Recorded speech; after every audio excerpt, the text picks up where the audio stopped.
J'espère que tu vas bien. Moi, ça va très bien.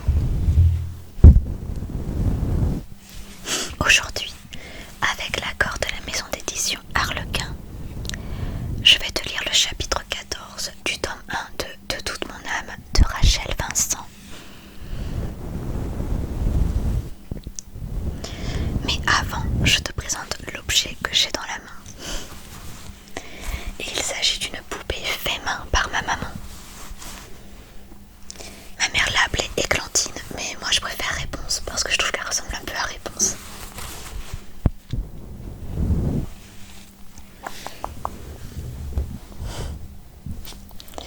Oh, j'ai enlevé son petit sac à main.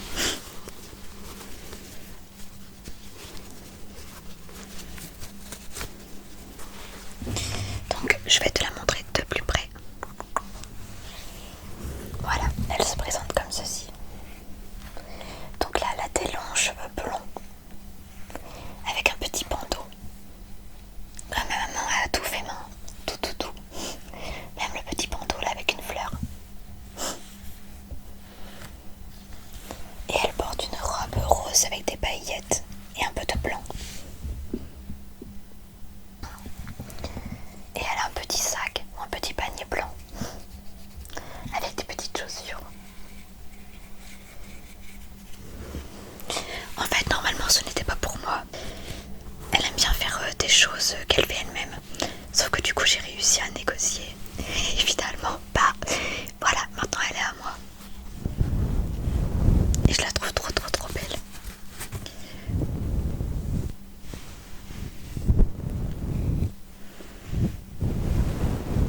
J'adore ses cheveux.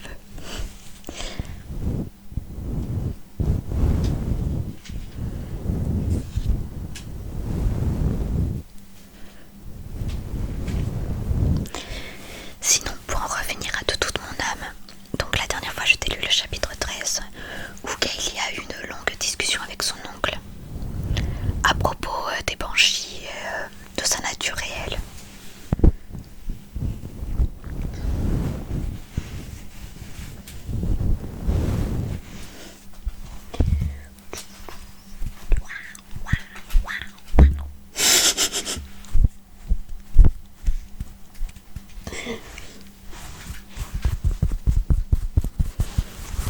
Ah, j'adore.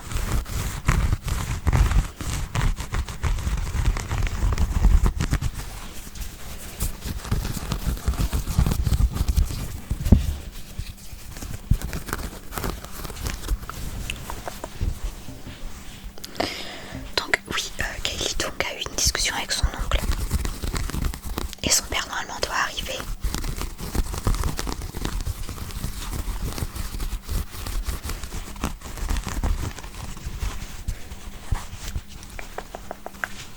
Donc c'est parti, je vais te lire ce chapitre 14 sans plus tarder.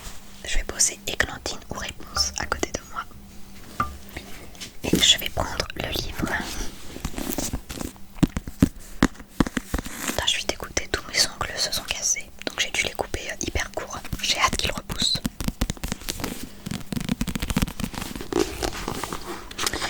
Et d'ailleurs, on a bientôt fini le tome 1. Il reste encore quelques chapitres, mais on l'a bientôt fini. Ouais, pour être exact, il reste moins de 10 chapitres à peu près. Oui, moins de 10 chapitres.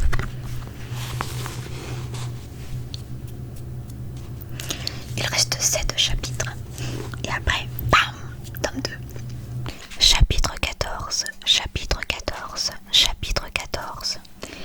La musique éclata dans l'obscurité, m'assénant son rythme assourdissant dans les oreilles. Je clignai des paupières et tirai la couette sur mes épaules, agacé que l'on interrompe mon sommeil, même si, en fin de compte, je me sentais soulagée que mon rêve prenne fin. Rêve qui, en réalité, ressemblait davantage à un cauchemar. Dans mes songes, j'avais parcouru des paysages sinistres, parsemés d'étranges monuments noyés dans la brume. De vagues silhouettes difformes glissaient furtivement tout autour de moi et étaient allées hors de ma vue chaque fois que je tournais les talons pour leur faire face. Plus loin, d'autres formes de plus grande taille se déplaçaient pesamment et, même si elles ne s'approchaient jamais assez pour que je puisse les distinguer,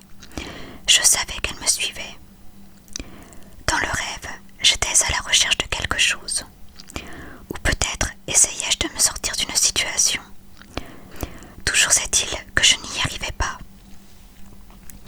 Dans ma chambre, la musique continuait de résonner. Je m'aperçus avec un grognement qu'elle venait de mon téléphone. Encore un peu sonné, je me retournai sur le ventre, m'entortillant au passage dans la couette, et tendis le bras vers la table de chevet. Ma main droite frôla le téléphone qui tressautait sans discontinuer sur la surface vernie. Je sentis les vibrations me chatouiller le bout des doigts. Battant lentement des paupières, je saisis l'appareil et jetai un coup d'œil sur l'écran. Étonné de constater qu'il éclairait la moitié de la pièce d'une douce lueur verte. Le numéro m'était inconnu et aucun nom ne s'affichait. Probablement un mauvais numéro. Cependant, j'ouvris tout de même le clapet à cause de l'heure indiquée sur l'écran. 1h33 du matin. Personne n'appelait au milieu de la nuit, sauf en cas d'extrême urgence. « Allô ?» dis-je d'une voix rauque, aussi réveillée qu'un ours en plein mois de janvier, et presque aussi aimable. « Kaylee, tant pis pour le faux numéro. Ouais, c'est Todd. » Je me redressai si vivement que la tête me tourna, et je dus me frotter les yeux pour chasser les éclairs lumineux qui gênaient ma vision. « C'est Nash qui t'a donné mon numéro. » Voilà qui sonnait bien méfiant pour quelqu'un dont la torpeur voilait le cerveau comme une brume flottant sur les eaux froides d'un lac.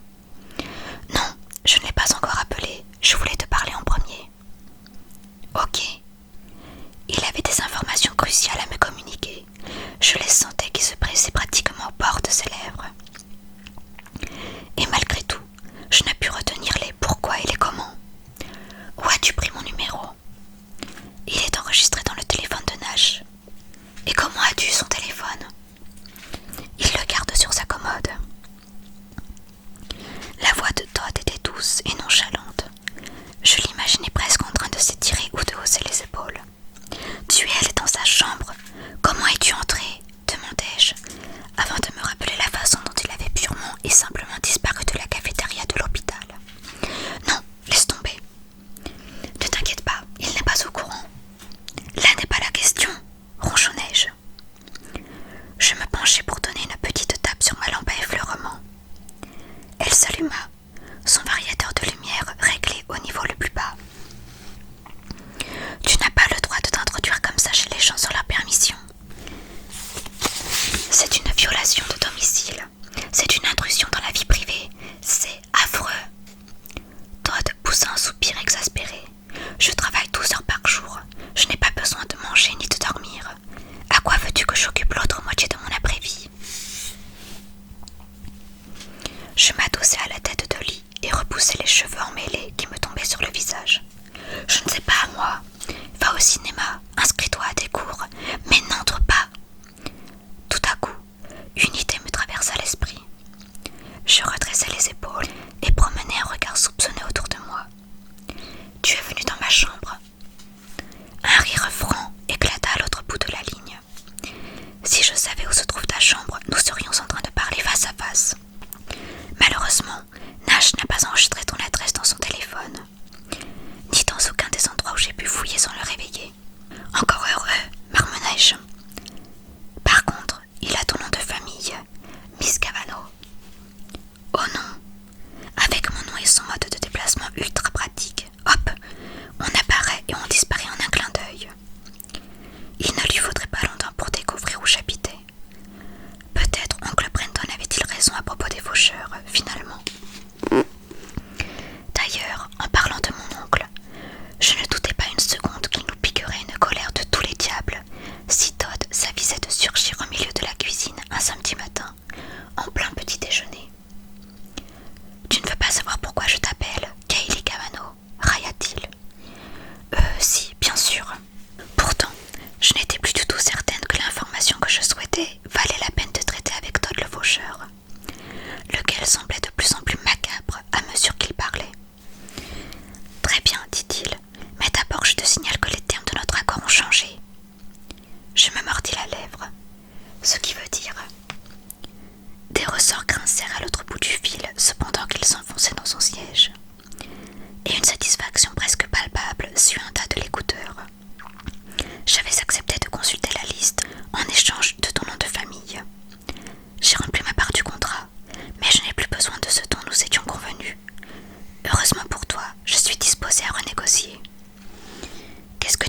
aussi méfiante qu'il semblait satisfait. Ton adresse? Non, rétorquai-je, sans même avoir à y réfléchir. Je ne tiens pas à ce que tu viennes rôder chez moi pour m'espionner, ou pour se montrer à Sophie que ses parents tenaient à garder dans l'ignorance de tout ce qui concernait le monde merveilleux des ténèbres. Oh, voyons, Kaylee, je ne ferai jamais une chose pareille. Bien qu'il ne puisse me voir, je levai les yeux au ciel. Qu'est-ce que j'en sais? Tu es entré chez Nash cette nuit. Ce n'est pas pareil. Et en quoi est-ce différent? Je remontai ma couette sur mes jambes et me laissai retomber contre la tête de lit. Peu importe. Si, dis-le-moi. Il hésita. Des gonds grincèrent doucement à l'autre extrémité de la ligne. Je connais Nash depuis longtemps, et parfois je n'ai pas envie d'être seule. La vulnérabilité que je perçus dans sa voix fit vibrer chez moi une corde sensible et ajouta encore à mon désarroi. Puis je compris le sens complet de ses paroles. Tu l'as déjà fait. Quoi, tu t'incrustes chez lui? Non, ce n'est pas ça, Kaylee. Surtout ne lui dis rien.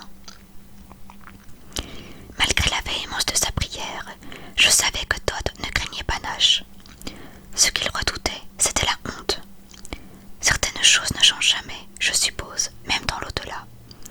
Je ne peux pas ne pas lui en parler, Todd. Il est ton ami, non? Ou du moins, il l'avait été. Il a le droit de savoir que tu l'espionnes. Je ne l'espionne pas, je me fiche de ce qu'il fait, et je n'ai jamais... Il s'interrompit, puis sa voix se durcit. Écoute, jure-moi que tu ne cafeteras pas, et je te dis ce que j'ai découvert à propos de la liste. Interloqué j'étais. Il était prêt à payer pour que je garde son petit secret. Super, mais pourquoi me ferais-tu confiance? Parce que Nash dit que tu ne mens jamais. Il ne manquerait plus que ça, un faucheur qui faisait appel à mon sens de l'honneur. Très bien, je jure que je ne te dénoncerai pas si tu me dis ce que tu as trouvé sur la liste. Mais il faut que tu me promettes de ne plus aller chez lui.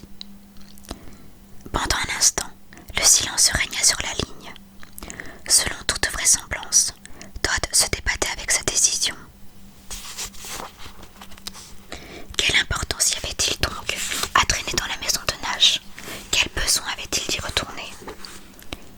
D'accord, concéda-t-il finalement. Je poussai un soupir de soulagement. Pour une raison ou pour une autre, j'étais certaine que lui aussi tiendrait parole. Je repoussai ma couette. Maintenant que j'étais réveillée, autant me lever. Parfait, alors tu as pu examiner les listes. Disons que j'ai profité d'une sorte de pause. Mon patron est sorti du bureau pendant presque une heure pour aller démêler une situation compliquée dans le nord du district. Et comme il se trouve que je connais son mot de passe. Et comment se trouve-t-il que tu connais son mot de passe? Je me laissai tomber sur la chaise de mon bureau, cueillis un crayon bleu métallique dans le pot en argile que j'avais fabriqué chez les éclaireuses une dizaine d'années auparavant, et me mis à gribouiller sur un bloc de post-it mauve.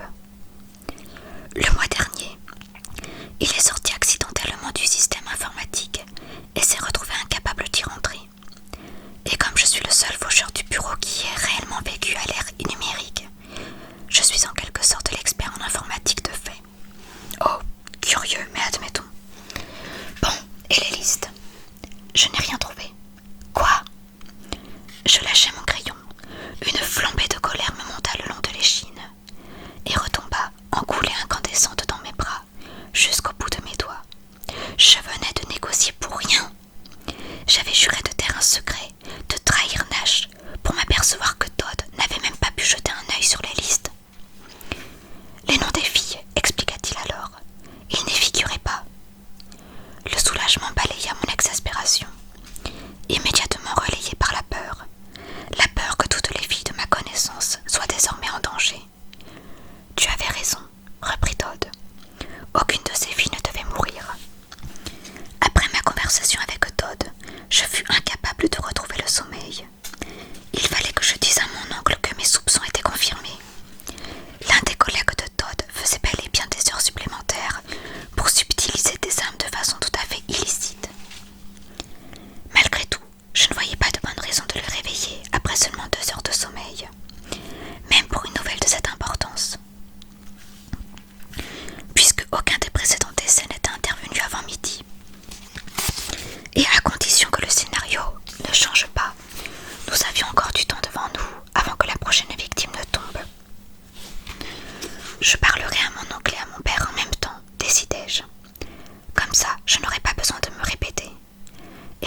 exaspérante.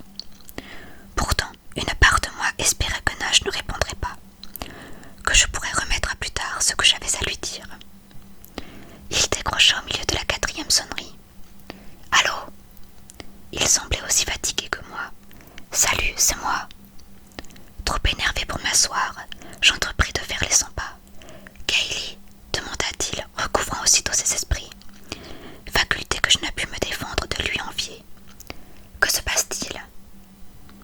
Je pris un presse-papier de verre sur ma commode et me mis en devoir de le faire rouler entre les paumes de mes mains, tout en parlant, le téléphone coincé entre mon oreille et mon épaule, douloureux. Les filles n'étaient pas inscrites sur la liste. Vraiment, comment le sait ? Tout à coup, sa voix siffla de fureur. Les yeux fermés, j'attendis l'explosion. « Le salaud, il t'a trouvé !» Seulement mon numéro de téléphone. Comment il a fait ? Tu le lui demanderas. J'avais certes juré de ne rien dire à Nash, mais il n'était pas pour autant question que je lui mente. Tu peux compter sur moi. Il y eut comme un grattement lorsqu'il recouvrit son téléphone d'une main, ce qui ne m'empêcha pas de l'entendre hurler. « Sors de ta cachette, Todd, je sais que tu es là !» Malgré la violence de sa fureur, je ne pus retenir un sourire. Tu savais qu'il était venu. Il n'est pas aussi discret qu'il le croit, grommela Nash. Je reposai le presse-papier sur la commode et repris le téléphone dans ma main, détournant les yeux pour ne pas apercevoir ma tête dans le miroir. Toi non plus, tu vas réveiller ta mère si tu continues à brailler comme ça. Elle travaille cette nuit. Je suis sûre que Todd est parti, maintenant. Il n'aurait tout de même pas eu le culot de me téléphoner de chez Nash. Une porte grinça, le parquet craqua sous les pieds de Nash. « Il est encore là, pesta-t-il. Comment le sais-tu ? J'en suis sûre, c'est tout. » Il y eut une autre pause, et cette fois, il ne prit pas la peine de recouvrir son téléphone. Il avait cessé de crier. « Je ne joue pas, Todd. Si tu ne te montres pas dans les 5 secondes, j'appelle ton patron. » « Tu n'as pas son numéro, répondit la voix de Todd, reconnaissable entre toutes, même dans un murmure. Il m'avait bien appelé de chez Nash. Pour quelle raison ? Histoire de la ramener. Je t'ai dit de ne pas t'approcher d'elle, gronda Nash d'une voix si lourde de colère qu'elle me sembla étrangère. À l'inverse, Todd avait l'air plus calme que jamais, ce qui probablement mettait Nash encore plus en rogne. Je n'ai même pas essayé, pas parce que tu me l'as interdit, mais tout simplement parce qu'elle ne m'a pas invité. Pas encore. C'était implicite, mais aucun de nous trois n'était dupe. À l'autre bout de la ligne, je devinai la rage de Nash. Puis, je l'entendis. « Je peux savoir ce que tu essaies de faire ?» s'enquit-il, d'une voix devenue d'autant plus menaçante qu'elle s'était radoucie. « Je n'ai pas à te répondre. Sors de ma chambre, sors de cette maison et laisse Kaylee tranquille. Ou je te jure que demain, on se pointe à l'hôpital et on fait de ta vie un véritable enfer. » Je me pétrifiai au milieu de mon tapis pelucheux, horrifié à la seule pensée de m'interposer entre un faucheur et sa moisson désignée. « Nash, il voulait nous rendre service, intervins-je. Ils ignorèrent ma remarque. « Tu reviens m'embêter au travail et je te hanterai jusqu'à la fin de tes jours, comme le fantôme des Noëls passés, » riposta Todd. « Celui-là n'était qu'un spectre sans avenir, » marmonna Nash. Le faucheur ne répondit pas. Nash poussa finalement un soupir. Les ressorts grincèrent lorsqu'il se laissa tomber sur ce que je supposais être son canapé. « Ça y est, il est parti. Pourquoi ne m'as-tu pas dit qu'il était mort ?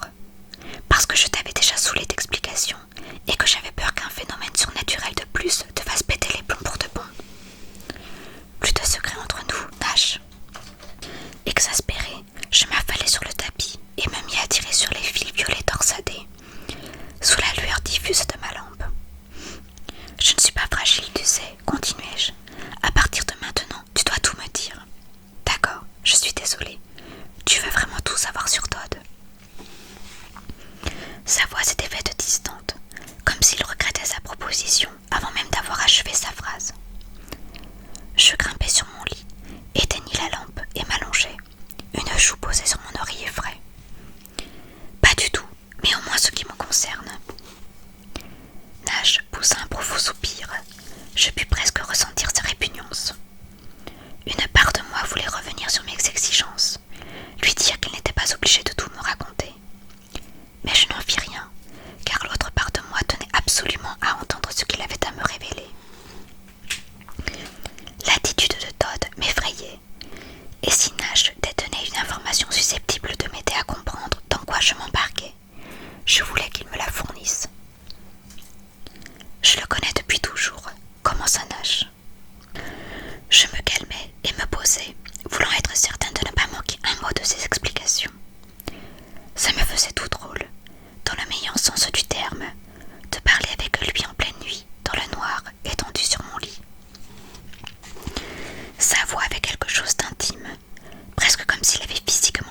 Je fronçais les sourcils en songeant à ce que je savais maintenant de Todd et que Nash ignorait.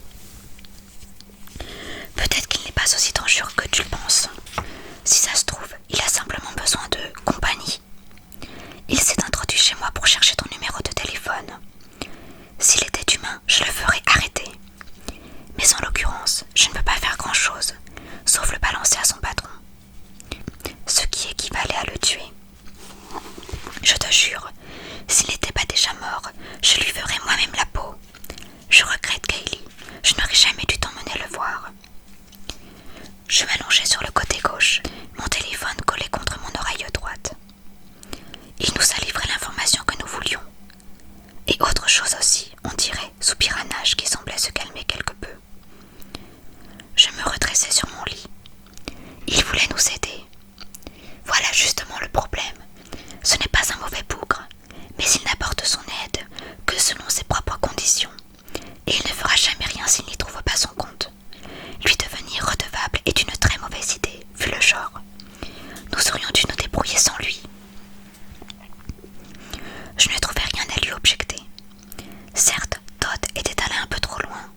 Il avait passé les bornes, à vrai dire. Mais, de l'aveu même de Nash, le faucheur n'était pas une personne mauvaise. Et il avait rempli sa part du contrat pour nous, en quelque sorte. Les ressorts protestèrent lorsque Nash changea de position sur son siège. « Alors qu'est-ce qu'on fait ?» demanda-t-il. « Nous ne savons toujours pas qui sera la prochaine victime, ni même s'il y en aura une. » Je fermai les yeux, ne sachant trop comment il allait réagir à la nouvelle. J'ai appelé la cavalerie. La quoi? Mon oncle et mon père. Me sentant tout à fait réveillée, à présent, j'effleurai de nouveau ma lampe. La pièce s'illumina d'un seul coup. Oncle Brenton m'a dit qu'il essaierait de découvrir ce qui se passe si je promettais de ne pas y mettre mon nez. Nash eut un rire rauque qui fit rouler en moi une onde brûlante. Je me disais bien aussi que ton oncle me plaisait. Je souris. C'est vrai, il n'est pas mal. Les mensonges mis à part. Je leur parlerai de la liste demain matin. Tu me raconteras pendant la cérémonie. Pendant le trajet même, si tu veux toujours que je t'emmène. Un frisson de plaisir me traversa à l'idée de le voir bientôt. Et comment? Et c'est la fin de ce chapitre. Donc on a pu en apprendre un peu plus sur Todd, mais pas le principal. Puisque une grande révélation va se faire bientôt. Qui moi-même m'a surprise quand je l'ai découvert. Mais Todd, c'est tellement un personnage que j'adore et attachant. Et heureusement qu'il est là dans les autres tomes. Je crois d'ailleurs qu'il est beaucoup plus présent dans le tome 2, il me semble. En tout cas, j'adore Todd. Nash, il y a dans un tome qui va beaucoup me décevoir, mais sinon je l'aime bien aussi. J'espère que cette lecture aura réussi à te détendre et à te relaxer. Je te souhaite de passer une très bonne journée, une très bonne soirée ou une très bonne nuit. Et je te dis à bientôt pour une prochaine lecture chuchotée qui sera sur